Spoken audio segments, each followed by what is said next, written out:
Hi friends, இன்றைக்கி chicken roast எப்படி செய்யலான்னு பார்க்கலாம்.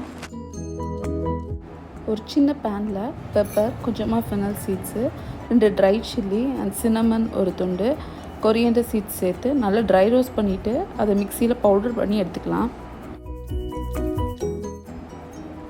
இந்த மாதிரி வறுத்த பவுடரை சேர்க்கும்போது கறிக்கு நல்ல ஒரு டேஸ்ட்டும் ஃப்ளேவரும் கொடுக்கும்.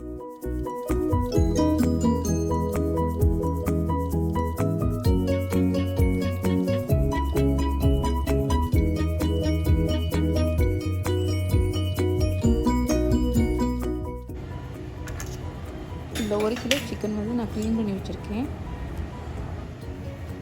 இப்போ இந்த சிக்கனில் ஒரு half lemon, 2 spoon curd and 1 table spoon ginger garlic paste, 1 spoon chilli powder, 1/2 spoon coriander powder, வறுத்து வச்சுருக்கிற பவுடர் எல்லாத்தையும் சேர்த்துட்டு 1 ஸ்பூன் சால்ட்டும் சேர்த்துக்கலாம். சேர்த்துட்டு நல்லா மிக்ஸ் பண்ணிவிட்டு 1 ஹவர் மேரினேட் பண்ணிக்கலாம்.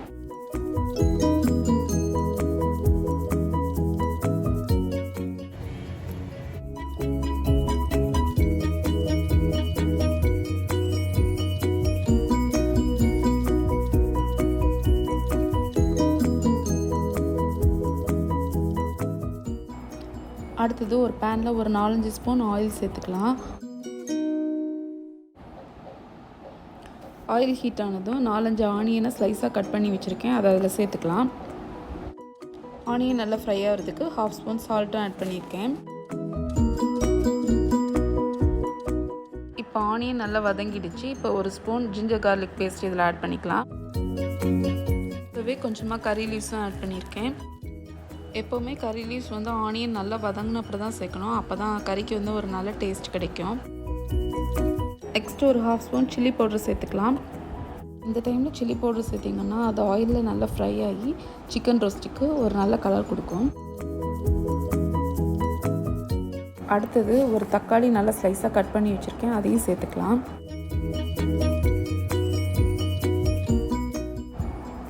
இப்போ ஆனியன், டொமேட்டோ எல்லாம் நல்லா வதங்கி வரும்போது நம்ம மேரினேட் பண்ணி வச்சுருக்க சிக்கனையும் அதில் சேர்த்துக்கலாம்.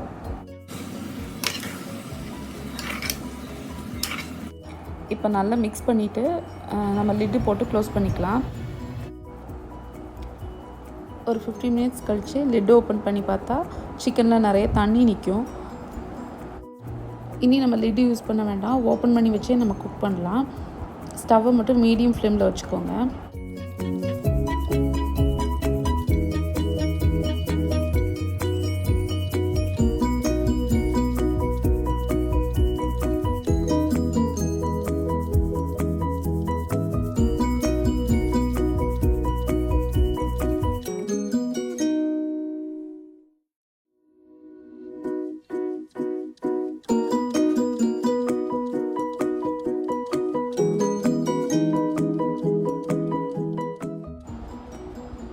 இந்த மாதிரி அதில் தண்ணியெல்லாம் வதங்கி நல்லா சிக்கன் வேகிறதுக்கு ஒரு 1 ஹவர் டைம் எடுக்கும்.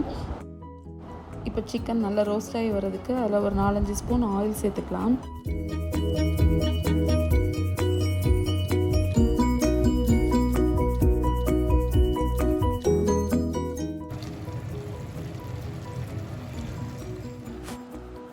இப்போ நல்லா சிக்கன் கறியில் ஆயில் பிரிஞ்சு வரும்போது அதில் மல்லி லீவ்ஸ் சேர்த்து நம்ம சர்வ் பண்ணிக்கலாம்.